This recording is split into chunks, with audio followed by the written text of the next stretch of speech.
Hai, selamat pagi anak-anak ibu, apa kabar? Senang rasanya dapat bertemu kembali pada pagi hari ini bersama ibu dalam muatan pembelajaran IPA. Nah, anak-anak ibu, sebelum memulai pembelajaran ini, marilah kita awali pembelajaran kita dengan bersyukur kepada Tuhan dengan berdoa ya. Kita bersatu dalam doa. Tuhan Allah Bapa yang baik, kami bersyukur buat penyertaan Tuhan sepanjang hidup kami. Kami boleh merasakan nikmat anugerah yang daripadamu. Sebentar Tuhan, kami akan memulai pembelajaran kami, kiranya Tuhan yang memberkati dari awal, pertengahan, hingga akhirnya nanti. Terima kasih Tuhan, kami telah berdoa. Amin. Nah, anak-anak ibu, tetap semangat belajarnya, kerjakan tugas dan catatannya. Dan jangan lupa isi absen dengan memberikan tanda like atau komen di kolom komentar. Ya. Nah, pada pagi hari ini anak-anak ibu, kita akan belajar tentang sistem peredaran darah manusia. Nah, adapun tujuan pembelajaran kita pada pagi hari ini adalah siswa mengetahui perbedaan peredaran darah tertutup dan terbuka. Yang kedua, siswa memahami mekanisme sistem peredaran darah besar dan sistem peredaran darah kecil. Ya. Nah, sekarang kita harus tahu dulu apa pengertian sistem peredaran darah. Nah, pengertian daripada sistem peredaran darah adalah suatu sistem yang berguna untuk menyalurkan berbagai zat penting seperti nutrisi dan oksigen dari jantung ke seluruh tubuh. Nah, itulah pengertian sistem peredaran darah ya. Nah, kita lihat jenis atau macam peredaran darah. Nah, jenis atau macam peredaran darah itu ada dua ya. Yang pertama, sistem peredaran darah tertutup. Disebut sebagai sistem peredaran darah tertutup karena darah selalu mengalir dalam pembuluh darah dan tekanan aliran darahnya lebih cepat ya. Sedangkan sistem peredaran darah terbuka disebut sebagai sistem peredaran terbuka karena darah tidak selalu mengalir dalam pembuluh darah. Kadang-kadang darah secara langsung menuju jaringan tubuh dan tekanan aliran darahnya lebih lambat. Nah, inilah jenis macam sistem peredaran darah yang ada pada makhluk hidup. Nanti akan kita bahas lagi di sistem peredaran darah hewan ya. Kita lanjut ya. Bagaimana mekanisme peredaran darah pada manusia. Nah, sistem peredaran darah manusia termasuk sistem peredaran darah tertutup dan ganda. Mengapa dikatakan demikian? Nah, alasannya yang pertama, disebut sebagai sistem peredaran tertutup karena darah selalu beredar dalam pembuluh darah. Sedangkan disebut sebagai sistem peredaran ganda karena setiap beredar darah melalui jantung sebanyak 2 kali. Nah, makanya sistem peredaran manusia termasuk peredaran darah tertutup dan ganda. Itu alasannya ya. Kita lihat ya. Nah, sistem peredaran ganda itu terdiri dari 2. Itulah yang kita kenal sebagai sistem peredaran darah besar dan sistem peredaran darah kecil. Nah, apa itu sistem peredaran darah besar? Adalah peredaran darah yang berasal dari jantung menuju seluruh tubuh dan kembali lagi ke jantung. Lalu, apa itu sistem peredaran kecil? Yaitu peredaran darah yang berasal dari jantung menuju paru-paru dan kembali lagi ke jantung. Itu secara singkatnya ya. Nanti dengan bagan atau skema akan kita tunjukkan bagaimana prosesnya. Oke ya. Kita lanjut paham ya? Nah, bagaimana proses peredaran darah itu? Inilah lihat peredaran darah besar itu ya. Ini dari jantung. Ini tidak bergerak karena ini paru-paru. Peredaran darah kecil itu ya. Peredaran darah besar yang inilah dari jantung ke seluruh tubuh kembali lagi ke jantung. Oke nanti kita akan bahas lebih dalam lagi. Oke, next ya. Kemudian ya kita lihat bagan atau skema peredaran darah besar. Ya, yang pertama darah dipompa dari jantung yaitu bilik kiri ya. Kemudian darah akan mengalir ke arteri paling besar yang kita sebut dengan aorta.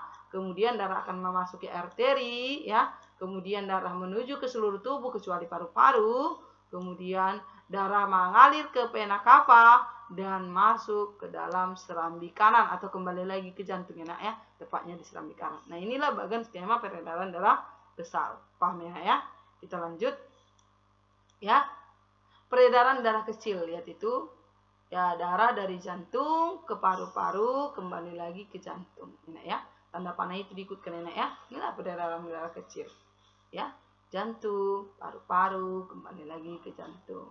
Lalu bagaimana skema atau bagannya Kita lihat ini ya.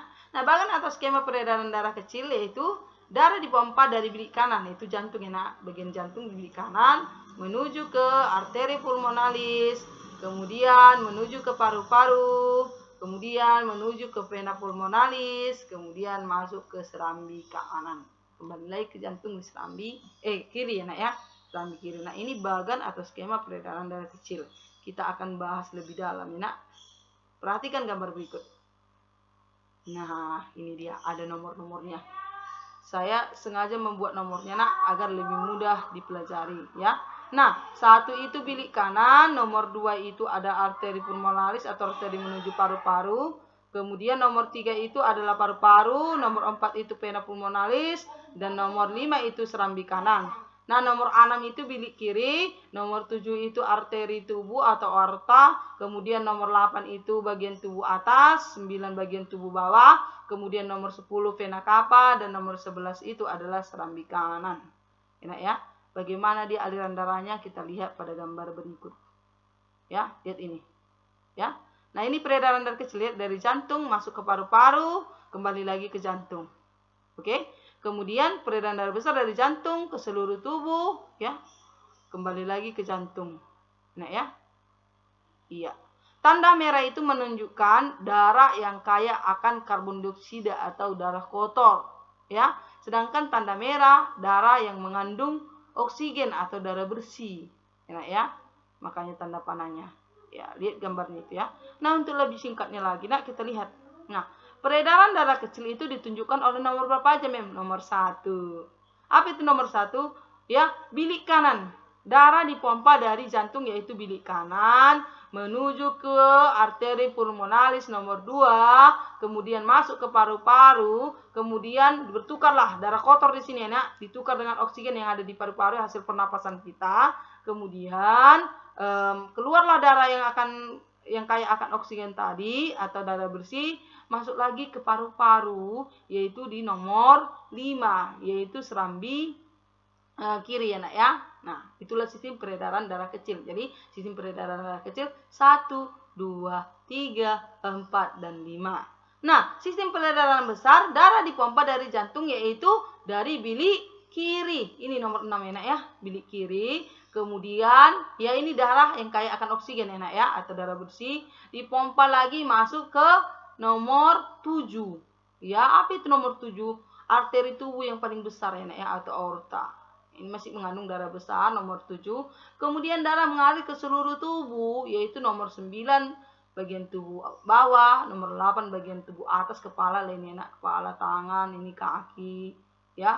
Nah, kemudian masuk ke vena cava atau pembuluh balik yang membawa ya. Di sini di sel-sel tubuh nanti di kapiler yang menghubungkan pembuluh vena dengan arteri ya nak, terjadilah pertukaran oksigen dengan karbon dioksida. Kemudian dilepaslah karbon dioksida ke si vena ya, vena cava. Kemudian vena cava nomor 10 ini membawa darah kembali lagi ke jantung, yaitu tepatnya di serambi kanan. Nah, demikianlah nak proses peredaran darah pada manusia. Bisa paham ya nak ya? Jadi peredaran darah besar itu 6, 7, 8, 9, 10, 11. Paham ya nak ya? Oke, kita next ya nak ya. Kita lanjut. Nah, sekarang kita lihat apa sih peranan paru-paru dalam proses peredaran darah. Kan paru-paru itu adalah organ sistem pernapasan ya nak ya, atau respirasi. Apa rupanya peranannya? Kita lihat nak ya. Nah, paru-paru memiliki peranan penting dalam proses peredaran darah, yaitu sebagai penyuplai oksigen ke dalam darah. Kenapa? Kan di paru-paru tempat terjadinya pertukaran oksigen dan karbon dioksida. Dihasilkan oksigen itu adalah di paru-paru. Nah, jadi paru-paru itulah yang menyuplai oksigen untuk dibawa ke seluruh tubuh. Siapa yang membawa? Si darah. Dihasilkan dari paru-paru, dari sistem pernapasan ya nak ya. Nah, kemudian darah yang sudah diedarkan ke seluruh tubuh tidak lagi mengandung oksigen tetapi banyak mengandung karbon dioksida ya. Itu sudah darah kotor ya nak ya. Yang sudah diedarkan ke dalam tubuh itu nanti akan menjadi kotor, disuplailah dia di oksigen. Oke ya. Nah, kemudian di dalam paru-paru terdapat kantung udara yang disebut alveoli. Masing-masing alveoli ini yang kita sebut dengan alveolus ini ya, tempat terjadinya pertukaran. Ini alveoli ini banyak alveolus lebih kecil dari alveolus lagi maksudnya. Masing-masing alveoli memiliki jaringan halus kapiler. Pada pembuluh atau jaringan kapiler inilah tempat terjadinya pertukaran oksigen dan karbon dioksida. Jadi kalau ada pertanyaan apa peranan paru-paru dalam sistem peredaran darah, jawabnya sebagai penyuplai oksigen. Paham ya nak ya, sampai di situ ya nak ya. Kita lanjut ya nak. Nah, kita lihat dulu tekanan darah nak. Nah, tekanan darah adalah tekanan yang muncul sebagai akibat dari gerakan jantung saat memompa darah. Nah, alat untuk mengukur tekanan darah itu disebut tensimeter atau sphygmomanometer. Ini ya.